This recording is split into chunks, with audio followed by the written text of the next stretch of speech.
my pleasure this morning to welcome everyone to the unique University of Port Harcourt for this very special project, Gender Equality Policy Project, GEPP, which is a training and capacity building and policy development event, which begins today, April 15 to Friday. It's going to hold Tuesday, Wednesdays, and Fridays this week at the World Bank Center of Excellence in Public Health and Toxicological Research. I want to thank everyone for finding time to be here this morning. Before we proceed, I would like to do some introductions and constitute the high table for us to begin. May I respectfully, at this point in time, invite the Deputy Vice Chancellor of Research and Development of the University, who is representing the Vice Chancellor of the University of Port Harcourt today in this wonderful occasion. He is Professor Yopu Siminalaye.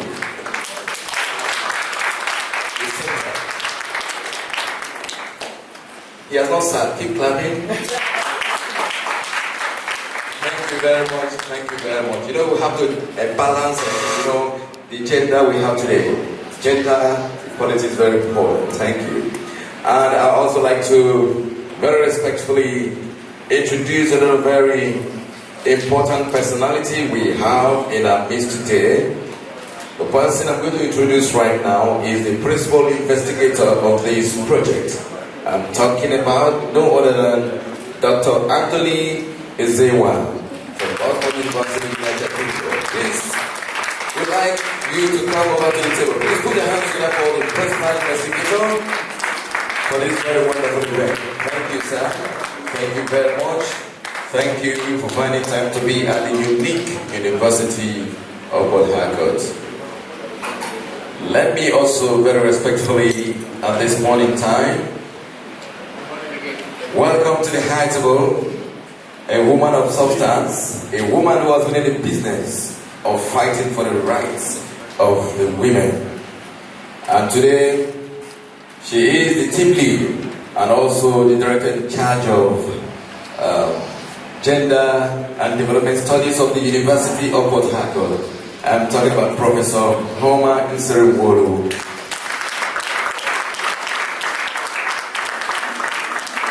Welcome, ma'am. Thank you very much. Let me also respectfully and specially welcome to the high table here, the project manager of GEPP. I'm talking about no other than Professor O.M. Adeshope. Thank you very much. Let me also inform us today that we're going to have wonderful lecturers, speakers, that will lead us in this wonderful program. And I am actually looking around, but let me, for the sake of protocol, recognize them so that if they're not here, you can also send word across there that we have commenced. And let me welcome Dr. Clara Ifeanyi, Head of the Department of Agricultural Extension and Development Studies, University of Port Harcourt. She's over here. Put your hands together for her. Thank you. We deeply welcome you.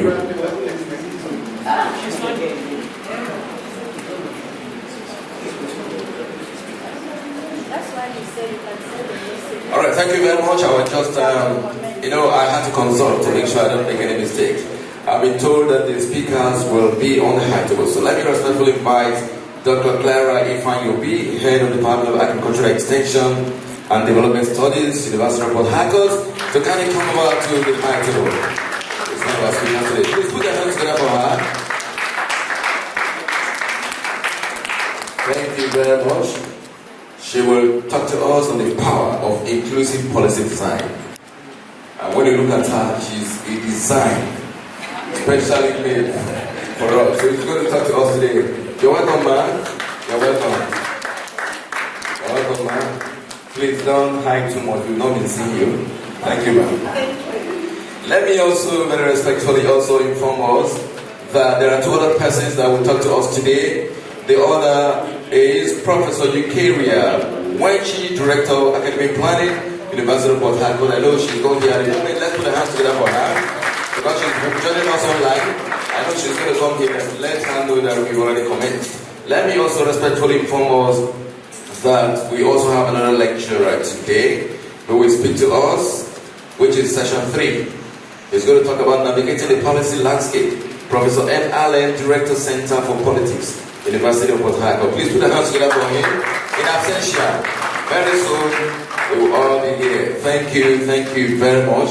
I'd like to welcome the participants to this very wonderful occasion. Please, can we put a hand together for all the participants? Thank you very much. Okay, those who are spectators, who are not participants, can we clap for them? Because we have participants, it's like we have those who just came to watch. Because when I say let's clap for participants, some people did not clap. Maybe they are not part of the program. They only came to be a spectator. But that's on the lighter note. I know all of us are part of this wonderful occasion. Thank you very much. Thank you. We will now move straight into the other aspect of the program, the opening formalities. May I invite us to rise on our feet? We are going to sing the national anthem, the first stanza. After that, we will take the University of Port Harcourt anthem. Please do rise.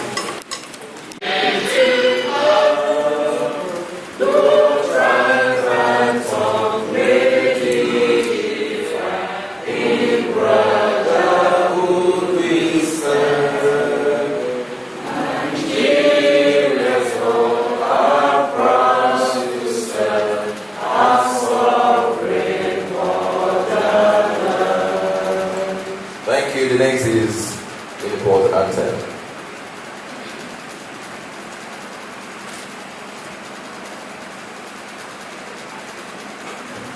A single.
Professor Layton for a brief opening prayer. Why we remain standing, please. Everlasting Father, we thank you for this day. We appreciate you for this time. We thank you for gathering us together in this hall. We thank you for what we are going to discuss today. Lord, oh God, we pray that all that we deliberate and all that we're going to learn, we sing in for your glory. In Jesus' name we pray. Dispatch us safely when we go, that all adoration will be unto your name. In Jesus' name we pray. Amen. Thank you very much. Hand over the microphone to the chairman of today's occasion, who is the Vice Chancellor of the University of Port Harcourt, ably represented by the DBC Research and Development Professor Yobo Simalai. Please put your hands together.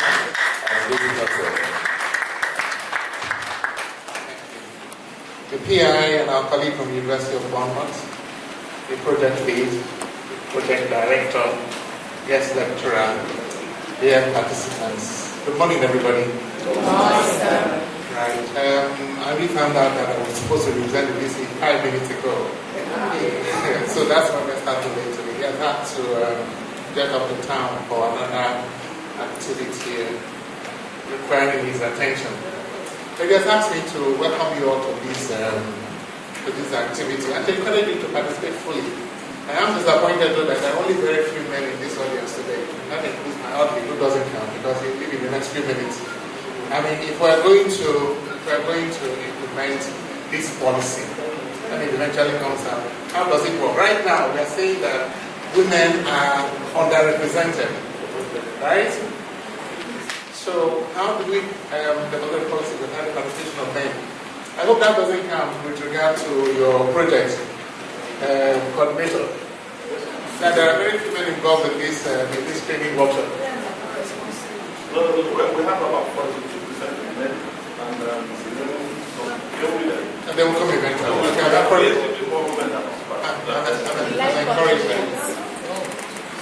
Well, this is a training workshop to build skills and knowledge concerning gender policy development and implementation. So the Vice Chancellor has asked that everybody here should participate fully. So that, I mean, we are already a gender-sensitive university. Management involves a lot of females, as you know. Yeah, we want that to be equal with time. Right? That's what we want to get correct? Right. So we can only do that when we know how to do this, which is what this workshop is about.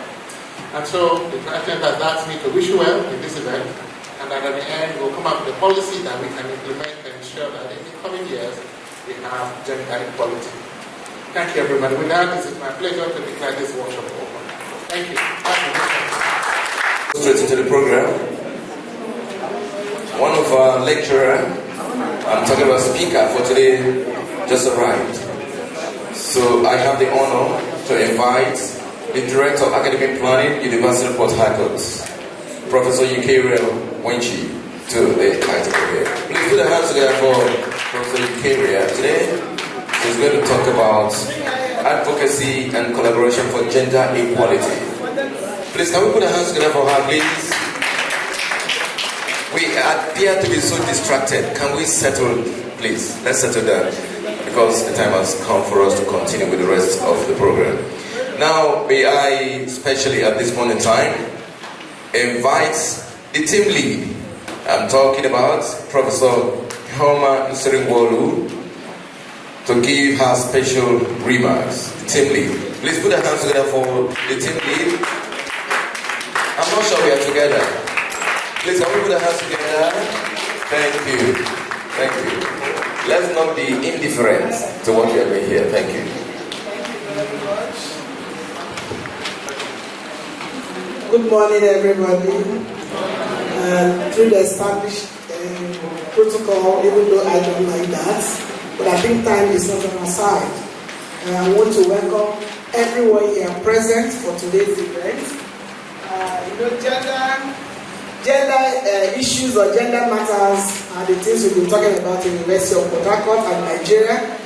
And we are lucky to have this collaboration, and it's international. And I want to let each and every one of us know that when activities or programs we have anything to do with international organization, we should actually try to keep to time, because they are out there watching and looking at us. However, the Nigerian factor is always part of us. We will try to discard the Nigerian factor going forward. Simply, I want to welcome all of you who have found time to be amongst us. It is a genuine pleasure to stand before you today at the commencement of this vital training and capacity building and public development event for the Gender Equality Policy Project here at the University of Port Harcourt. As the team lead for this significant project, I'm deeply encouraged by the dedication and enthusiasm evident in this room. This event represents a crucial step in our collective efforts to not only understand the complexities of gender inequality, but also to actively contribute to the development of practical and impactful policies that will drive positive change. Over the coming years, we have a unique opportunity, over the coming days, we have a unique opportunity to learn from distinguished experts, to engage in robust discussions, and to collaborate on identifying concrete solutions. I urge each of you to actively participate, to share your insights, and to contribute your unique perspectives to this important endeavor.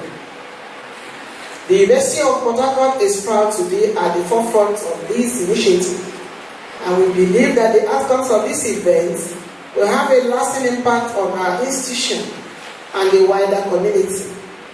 Let us work together with commitment and determination to ensure the success of the gender equality policy projects and to build a more equitable future for all of us. Thank you very much for listening. Another big round of applause for the team lead. Thank you so much, Ma, for your very wonderful address to us this morning. Thank you very much. If you look at the program, you see that there were some alterations here and there. And so we sincerely apologize for that. Now, let me, at this point in time, give this very wonderful opportunity to the project lead. And of course, the project lead is Professor O.M. Adeshokwe for his welcome address. Please put the hands together for the project lead. Thank you very much. Okay, project manager. All right. Thank you. Well, good morning, everybody. We are so happy to be here. We are really excited that you are able to make it to this event. Welcome address by Professor Olufemi Adesope, Project Manager, Gender Equality Policy Projects at the University of Port Harcourt, on occasion of training and capacity building policy development event holding today up to April 18th. All protocols duly observed. Good morning to our esteemed guests, our dedicated facilitators, our enthusiastic participants, and all who have gathered here today for the commencement of the Gender Equality Policy Project. It is with immense pleasure and a profound sense of purpose that I stand before you today to make this presentation. This event marks a significant milestone in our collective journey towards fostering a more equitable and just society. Over the next 3 days, we will embark on a crucial mission to build the knowledge and skills necessary for effective engagement with gender policy, to shape gender-responsive policies that will have a tangible impact, and to chart a course towards the sustainable implementation of these policies. The theme for our opening day, Building Knowledge and Skills for Effective Gender Policy Engagement, underscores the fundamental importance of understanding the gender dynamics and equipping ourselves with the tools to advocate for meaningful change. We are privileged to have with us today a distinguished panel of experts who will guide us through the intricacies of inclusive policy design, the power of advocacy and collaboration, and the complexities of navigating the policy landscape. This training is not merely an academic exercise, it's a call to action.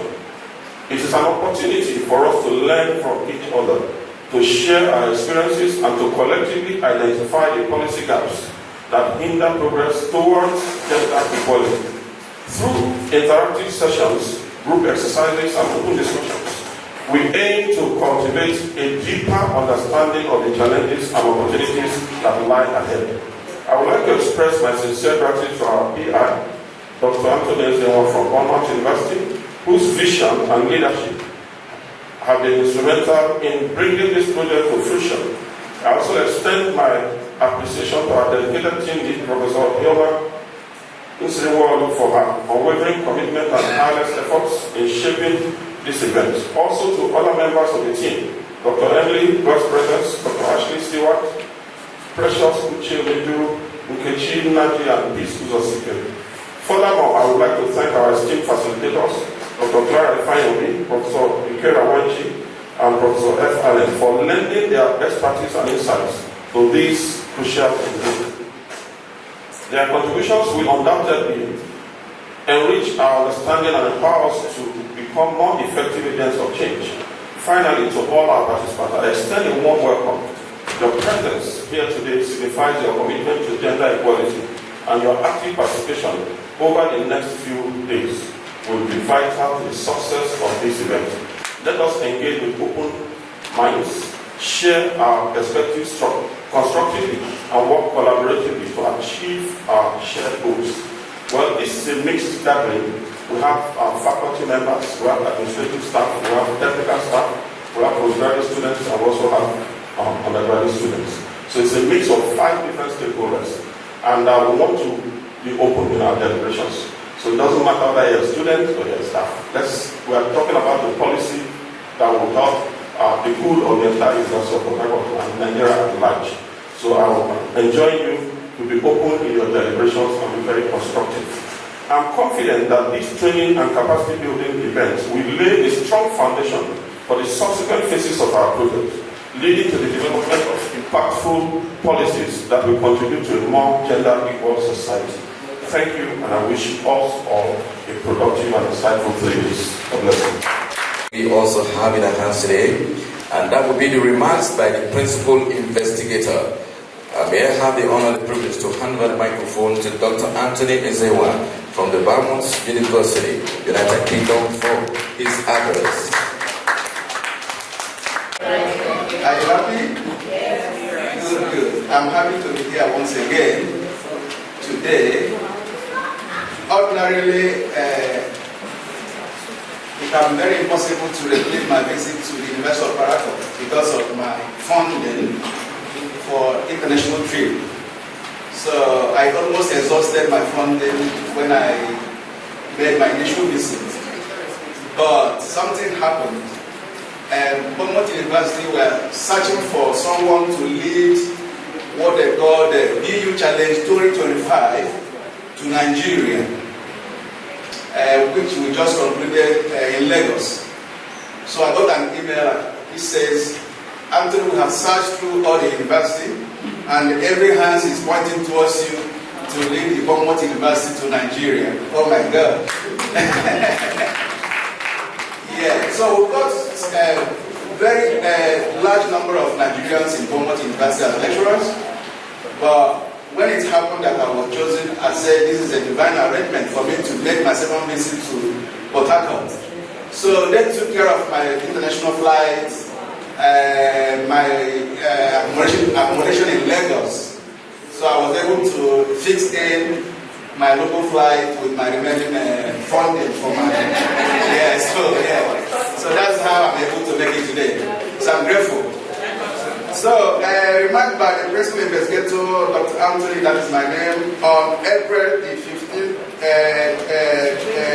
2025, at the training and capacity building and policy development event. So good morning, distinguished guests, respected colleagues, facilitators, participants, and our gracious host here at the University of Port Harcourt. It is both an honor and privilege to address you today as the principal investigator of this strategic and timely initiative, the Gender Equality Project GEPP, made possible through the generous support of the British Council using its Going Global Partnership Program. So let me begin by expressing sincere appreciation to the University of Port Harcourt again, management and faculty team, the British Council and our dedicated local organizing committee, whose effort and hospitality have brought us together for this pivotal moment. This workshop represents more than a scheduled training. It is a powerful step towards achieving meaningful, actionable change in the gender equality landscape in Nigeria's higher education sector. We are gathered here not only to share insights, but to co-create pathways for institutional reform that are inclusive, evidence-based and locally grounded. What excites me most about this project is its commitment to collaborate knowledge production. This is not a top-down initiative yet. Top-down initiative was the main question they asked me during our event in Lagos. They were concerned about developing a policy and not actually implementing it. So yeah, because my presentation on behalf of my research team actually stole the event in Lagos because everywhere we want to see a gender policy being implemented in Nigeria. So yeah, so we are here. So this is not a top-down initiative, rather it is a partnership rooted in mutual respect, where students, faculty, administrative and technical staff all play a vital role in sharing future policy directions. At Beaumont University, we are proud to partner with an institution as influential and forward-looking as the University of Port Harcourt. Our shared goal is not just to conduct research, but ensure that findings lead to concrete institutional transformations through practical tools, responsive training, and sustained engagement. Over the next few days, we will explore capacity building, gender-aware policy design, and intersectional leadership development. I encourage every participant to engage actively, ask questions, share your stories, help shape a vision of gender equality that works for your context. Together, let us see this opportunity to build something that lasts, a gender-responsive higher education framework that empowers individuals, strengthens institutions, and advances national development. Thank you for your attention and for your shared commitment to this work. I look forward to the conversation, collaboration, and progress we will make together this week. Thank you very much. Thank you very much. So may I, at this point in time, invite the first speaker for today, who will talk to us about the power of inclusive policy design. I am talking about Dr. Clara Ifanyobi, Head Department of Agricultural Extension and Development Studies, University of Port Harcourt. Please put your hands together for her. I want to leverage existing protocol. All protocols to be observed. But before I start, I want to express my appreciation to the project team for the honor of having me to do this presentation. I say thank you to the project team. Okay, my name is Ifanyobi Chinwoke, the Acting Head of Department for Agricultural Extension and Development Studies. And coincidentally, I'm concurrently running 2 fellowships that are all centered on gender responsive policy. I'm an award fellow under their Gender Responsive Policy Systems Fellowship and also a fellow of INGISA Africa. INGISA Africa is all about science communication, using your research output to influence policy and practice. So you can see I'm so excited to talk about inclusive policy, the power of inclusive policy design, how we can integrate gender perspectives and stakeholder voices in designing our policies. So in the few minutes that I'll be talking to you, we will first of all look at what policy is all about. Next slide, please. What policy is all about. Effective stakeholder mapping and policy process. Then strategies for effective stakeholder mapping. What strategies we can adopt to do an effective stakeholder mapping. Then what are the techniques for inclusive consultation and participation, and the tips for inclusivity in policy process. So we start with asking ourselves, what is a policy?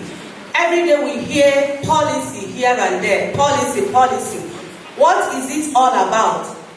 And from available evidence, our problem in Nigeria is not the lack of policies. We have policies all around us. Every sector, we have sufficient policies. But what is it all about? So I have a simple definition. It is just a deliberate system of guidelines. It could be procedures. It could be principles to guide decisions and actions towards achieving rational outcomes within a specified period. I always like to use what is around, what is known, to go to the unknown. We're in the University of Port Harcourt, and one of the policies that every single person in the university is very familiar with is academic statement of the university. So it's something like, if you're in administration, it's like a second Bible to you. If you're heading a unit, it's like a second Bible, because every single thing you do, you have to consult. What does the academic policy state? The student comes to you to this, you want to check what has the academic policy say about this. So policy is all about guidelines and procedures to help us, influence us towards a particular goal. So, but for us, the gender team, they're interested in having an inclusive policy. Before we proceed, I would like us to understand gender, because it's one of the most common words that are misunderstood. Once we say gender, our mind goes to men and women. Gender goes beyond that. Gender is not about sex. It's not about being a male or being a female. It is a social construct of expected behaviors, expected identities, behaviors and roles assigned to us. It is not something that is static or rigid, like just, it's either you're a male, you're a female. No. Gender is dynamic. Over time, it changes. Take, for instance, while we were growing up,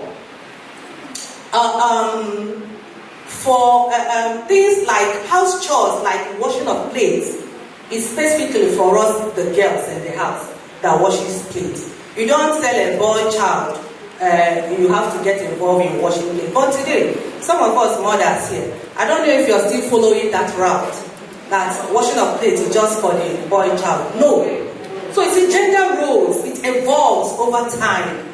Now, in my house, there's nothing like it is for the girls. Everybody gets involved in the house chores. Sweeping of the house is shared for everybody. Washing of plates is shared for everybody.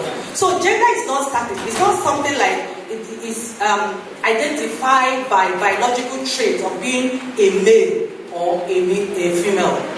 We go beyond classifying them as male, female. You agree with me that if you talk about women, there are those who are educated. There are those who are not educated. There are also those who are low-income earners. There are those who are high-income earners. So when we really want to look at inclusivity, we go beyond just identifying people as male and female. So that system must be a participatory system for it to produce an inclusive policy. It should also be a system that recognizes equity and fairness.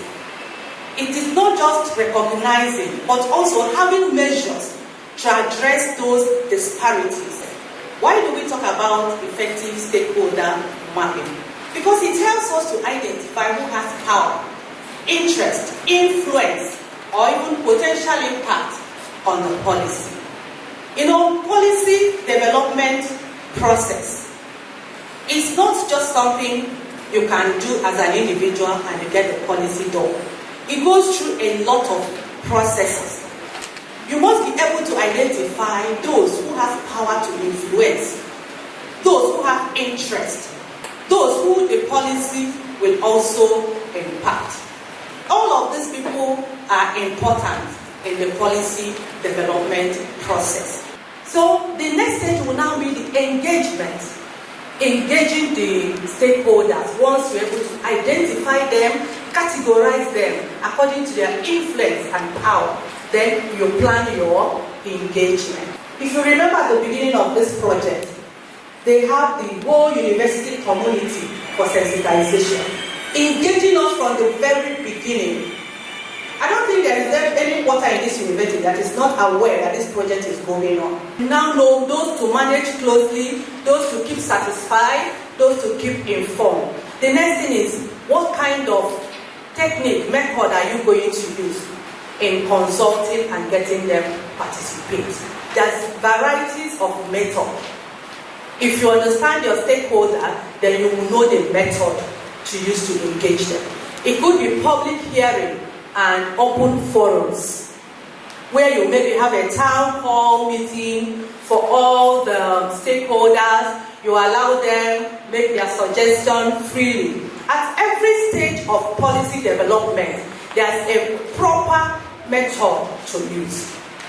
There is no one cap fit it all. It is the type of engagement you want to do that determines the type, the method you will use. And also the socio-economic characteristics of your stakeholder that determines the kind of technique you will use to engage them. If I want to engage farmers now, I will not do a PowerPoint that have all these words. No. It's pictures.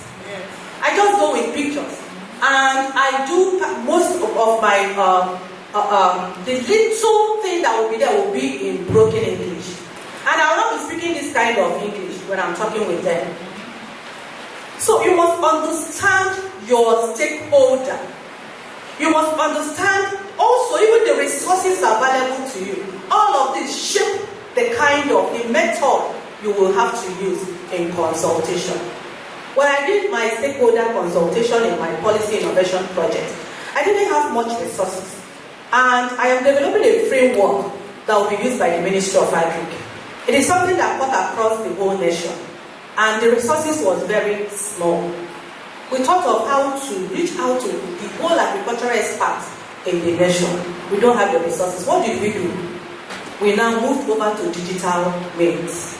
And within 3 days, we were able to cover the whole nation using digital means. So you have to understand all these factors surrounding the policy process so that you'll be able to plan your method of engagement very well. So it could be an open hearing, open forum, just like we saw the project teams.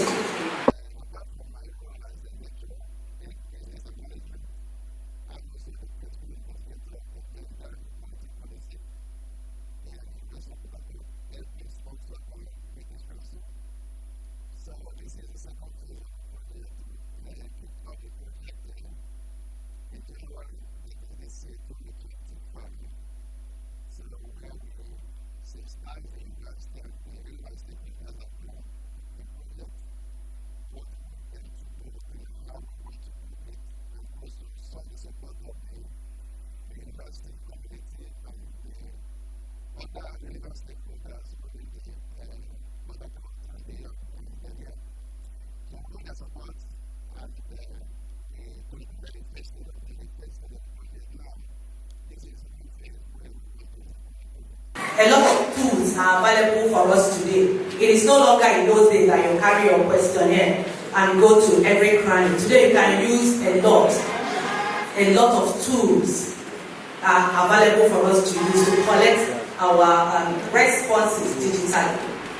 It can also be a focus group discussion where you gather them in groups of between 8 and 10 persons and dissect the discussion, extract your information, your feedback from those people.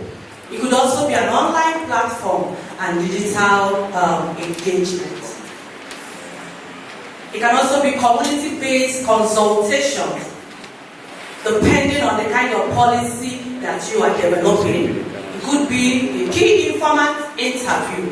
So, as I said earlier, study your stakeholder. If you understand them, you will be able to know the method to use to engage them. Finally, tips to ensure inclusion.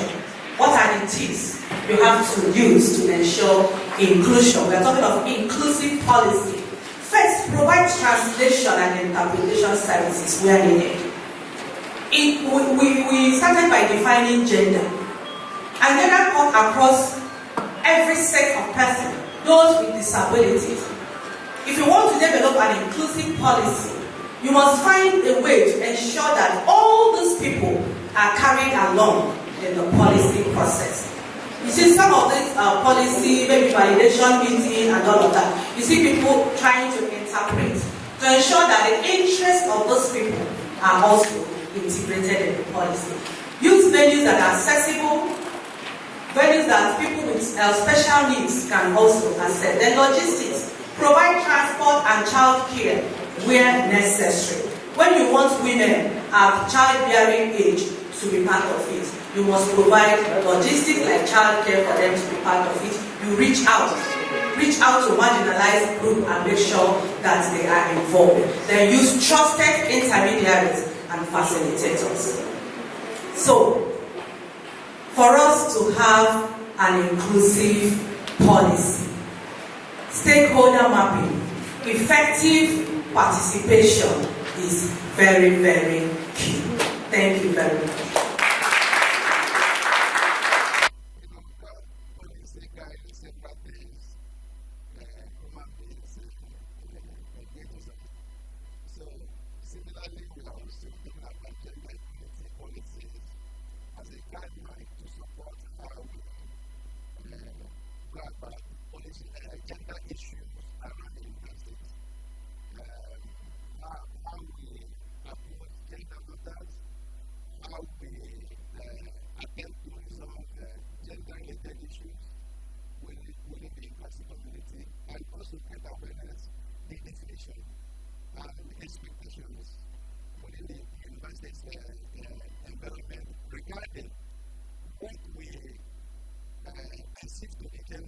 Then because our intention was that we take all the questions at the end of the day, but our speaker who just spoke is having another meeting right now at the law faculty. The 50th anniversary celebration of the university is a member of the committee. So we'd like to find out if you have 1 or 2 questions so that she can attend to that before she leaves. I want to just so much appreciate your program, but my worry is that oftentimes we feel that for one to be able to go about all this and achieve all the tips and procedures that are there means that such program must be well funded.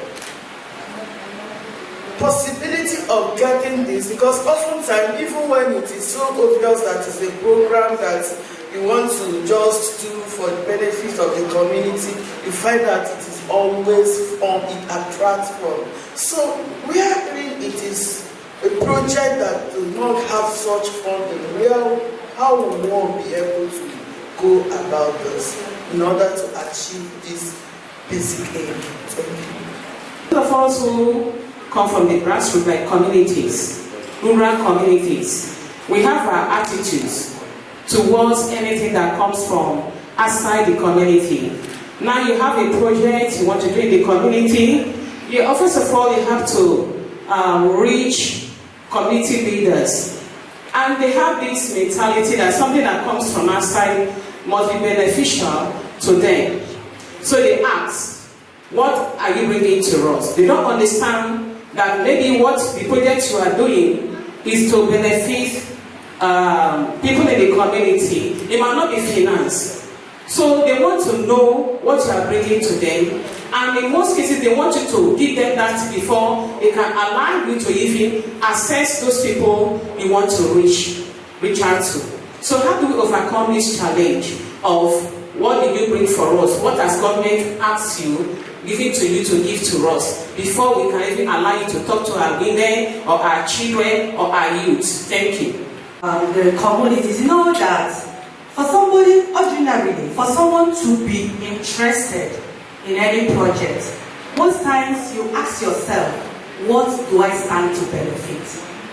What do I stand to benefit? Before you get commitment from people in a project. So, you cannot just enter a community, you're planning a project, and you know that it will involve local communities. And you don't think of how will these local communities benefit.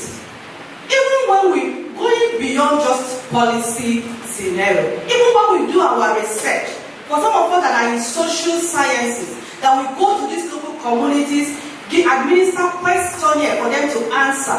Do you ever embed them in your research? Maybe the research outcome, you want to mainstream it by training. Do you consider bringing them in as part of participants in those trainings? So it is very important too that when you are planning a project that will involve local communities, you also think of how they will also benefit, Not just bringing them in, consulting them, getting their knowledge, getting maybe everything about them, but how will they benefit? So if you have all these things inculcated in your project, when you now begin to engage them at the beginning of the project, it makes it easy. When you go to community legitimization, that is the very first thing you do, going to inform them of your project, and getting their consent. Because if they don't give you approval, epic extension, that is what we do. If they don't give you approval to come into their community, you have no right to come in there. Even before you administer questionnaire to the community people, you must get the approval of the village chief. So if you have these benefits inculcated, and at that visitation, you explain to them what the project is all about.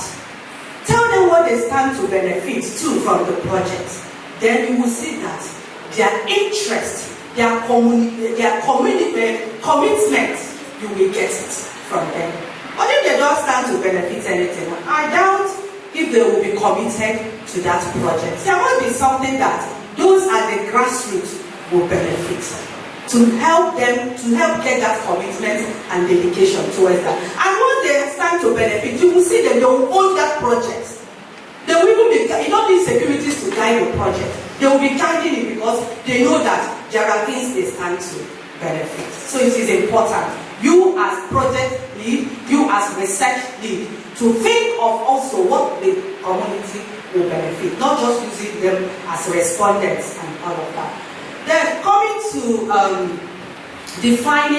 assigning roles or defining gender, these social roles according to the sex, being male or female. Yes, I said that, and I remember I also said that there are other variables that define these social roles. But why sex seems to be very conspicuous is because it is one of the key socioeconomic variables that we use to identify people. If you are doing a research now, when you have your section for socioeconomic variables, you don't have only sex. That's not the only thing that you use to define gender. You have things like income. You have things like age. If I'm engaging community people, I don't just define them by male, female. I talk of the young ones, the youths. I talk of the elderly ones because they don't use, you cannot engage them with same method. It differs. So it goes beyond sex. That is what I want you to understand. There are other factors. It's not just sex. There are other gender identities.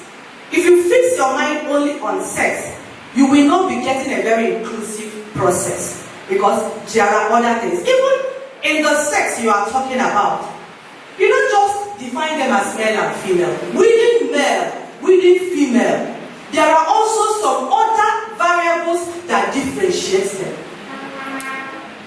Like, for instance, if you are talking about farmers, we have female smallholder farmers.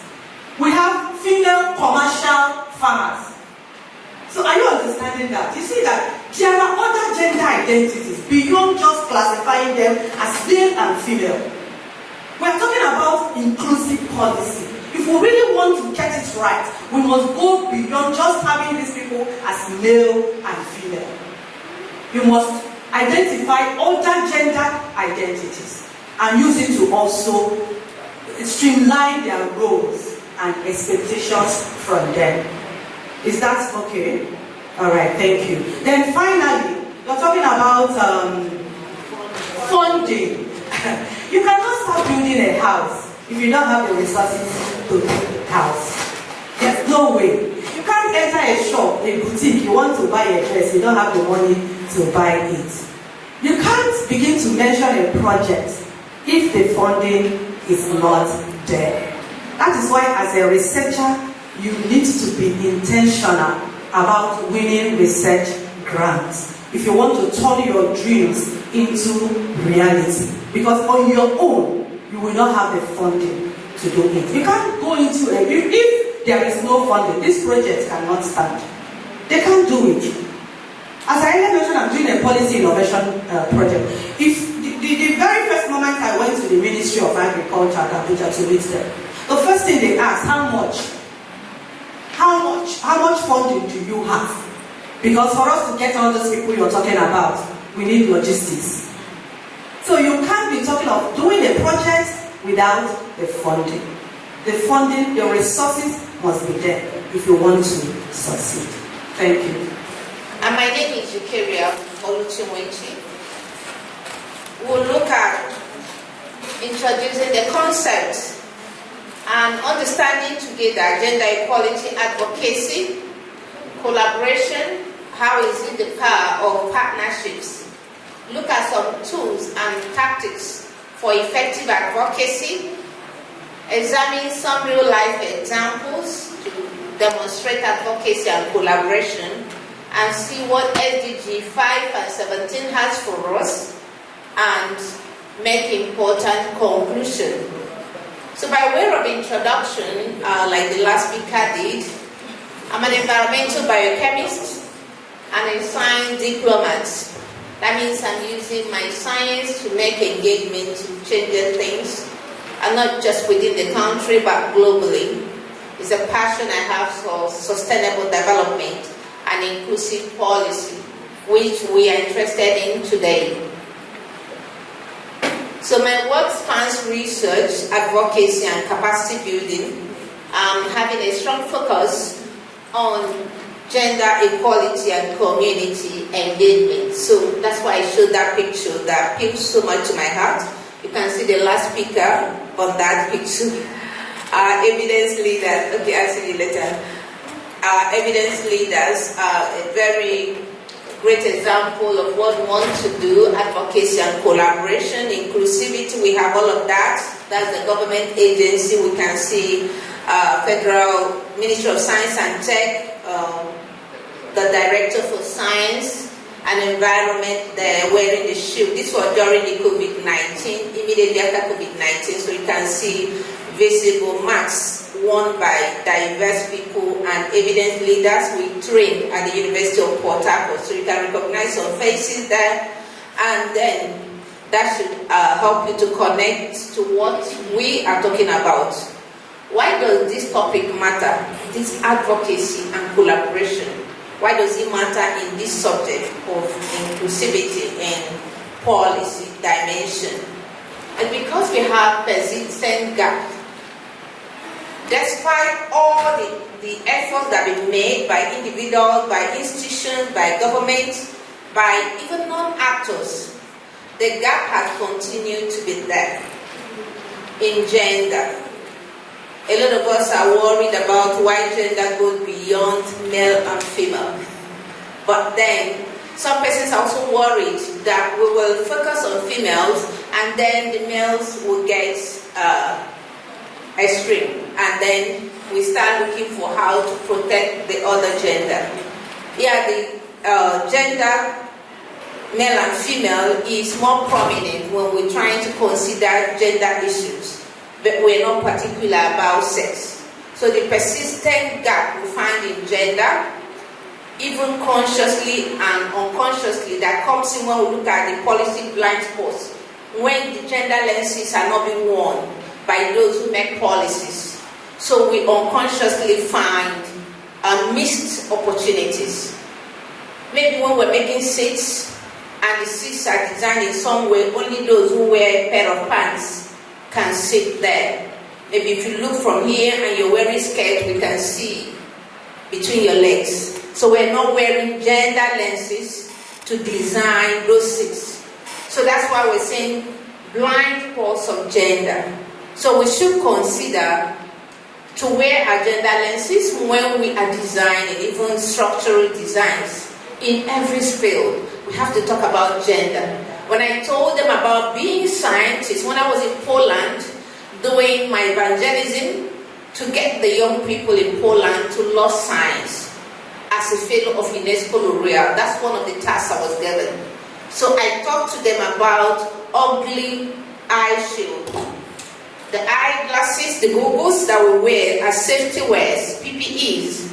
So most of them are very ugly. So ladies would not like to wear them. So those are part of the gender blind spot that people have, engineers who make these designs. So people cannot see. Women like to be fashionable. Women like to be adored. We like to be stylish. Yeah, so when you make it anything that will be used by both genders, we have to consider wear lenses. Lab coat, we started designing lab coats that will not just be straight. Most of the lab coat, you wear it, immediately after the experiment, you just take it out to go out because you look terrible in that lab coat. So, but now we want to design lab coat that will be shapely, you know, the Coca-Cola bottle, yeah. So you wear it and you look very good as a woman. So you'll be very proud to be a scientist, an engineer, a STEM woman. So we want to make sure that the lenses are worn all of the time. Global commitment, look at the SDGs. Every country wants to see that the commitment they made, they are living up to it. So for us to align with the global commitments, we also would like to see this topic very important. Look at evidence. Evidence matters. In policy making, Dr. Fayobi has talked about the policy making, the rudiments, the rubrics on which they are made.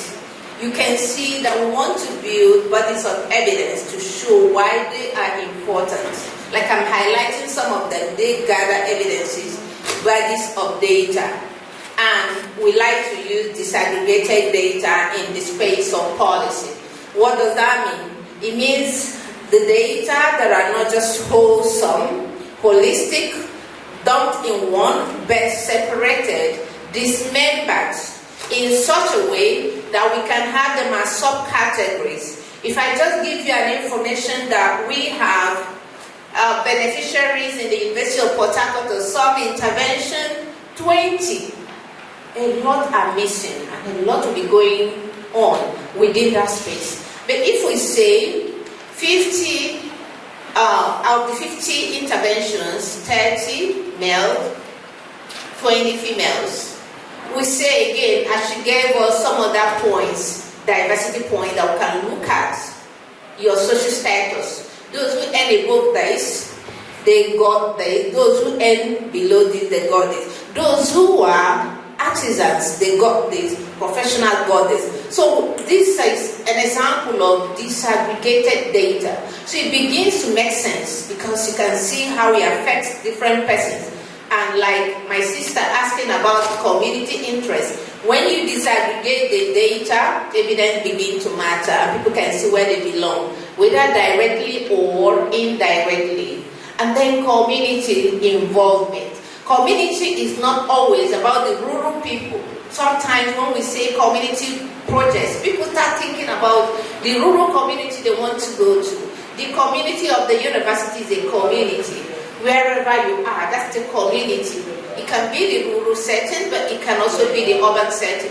Wherever you are is a community. Something is going on there. The people who are members of that enclave represent a community. So people who are living there, if you want to bring power to the University of Port Harcourt community, those who live in the campus, those who come here to do businesses, this is a community. So we begin to look at, for that policy to work, how does it affect me? I'm doing business. You want to bring in power, you want to up what I pay, so I'll spend less in getting power, generator, greenhouse emissions with everybody, everything is burning, the noise. Some of us begin to have hard hearing after staying in an environment where everything is shouting, ha ha ha ha, and then no harmony.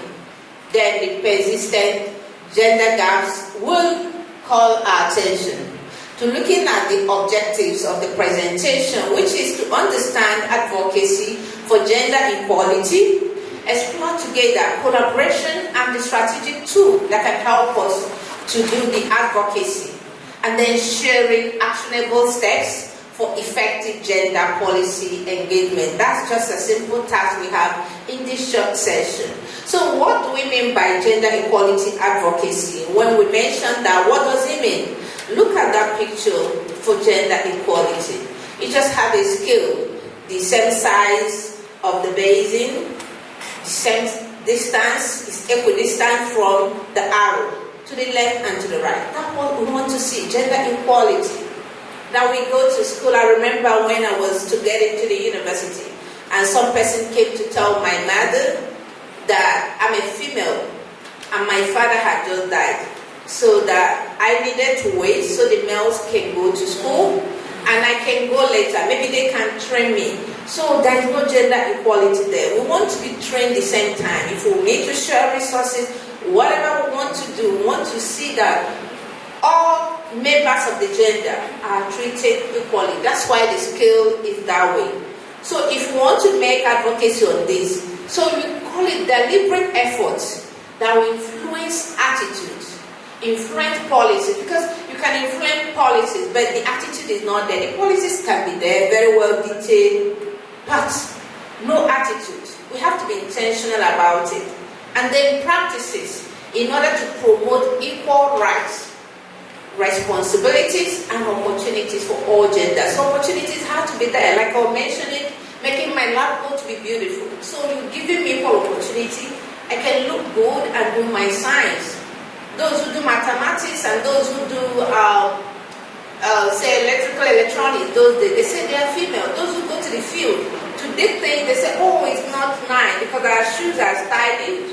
I remember going on the snow mountain with my stylish shoes. They were not well reached, and I was falling off because the snow, is very slippery.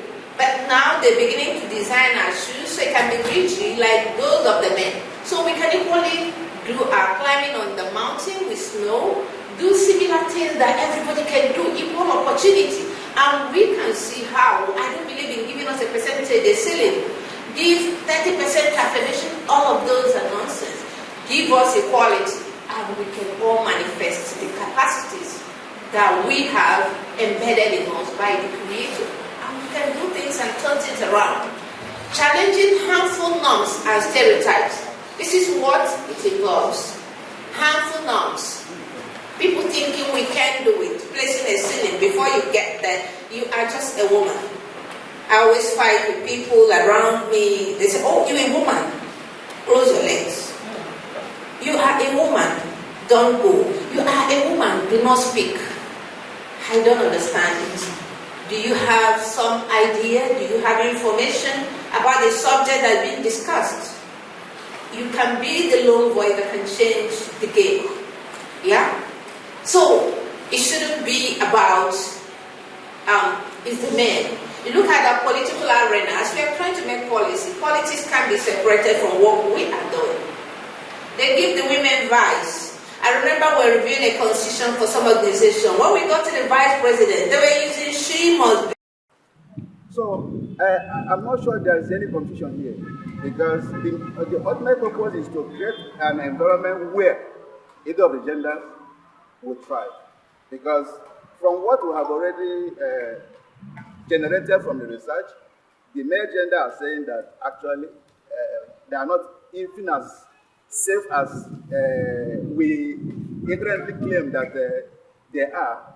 So the male gender are also clamoring for support to ensure that they also attain their full potentials.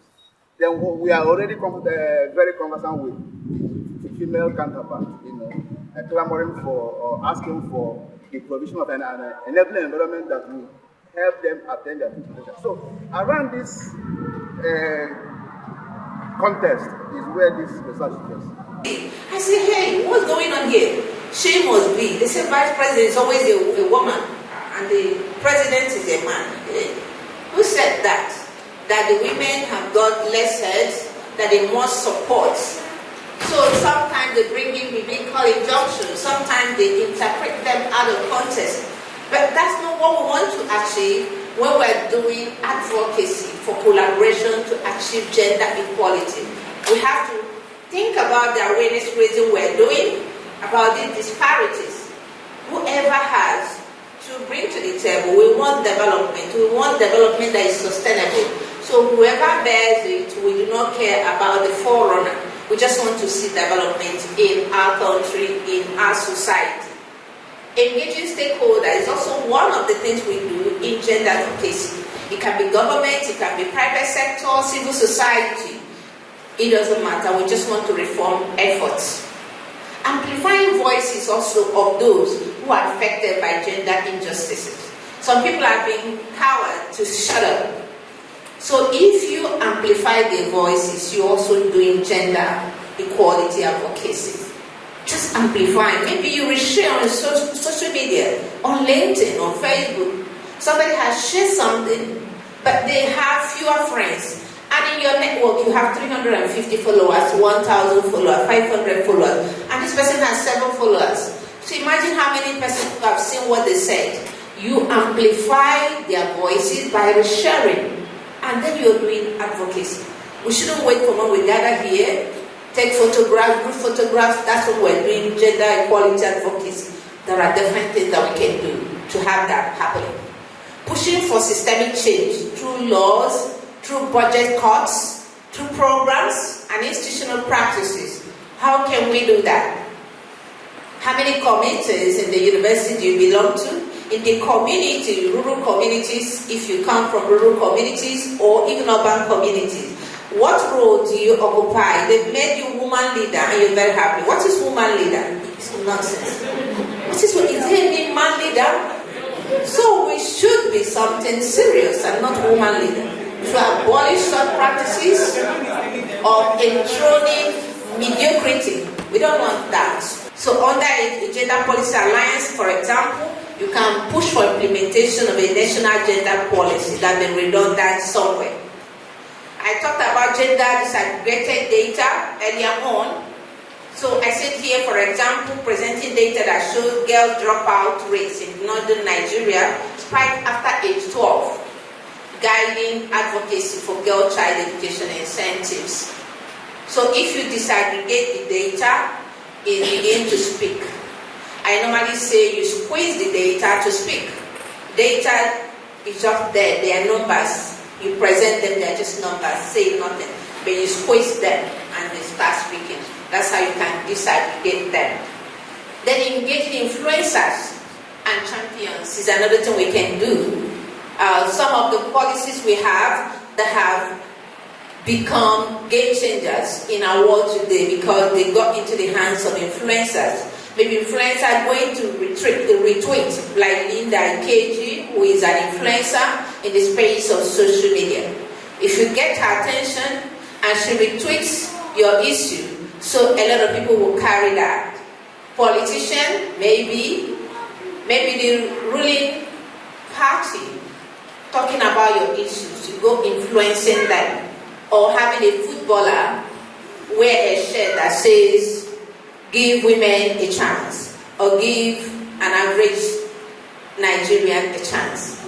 It speaks a lot because Tony Ukocha, for example, JJ Ukocha is wearing something in that nature. So he's an influencer in his champion.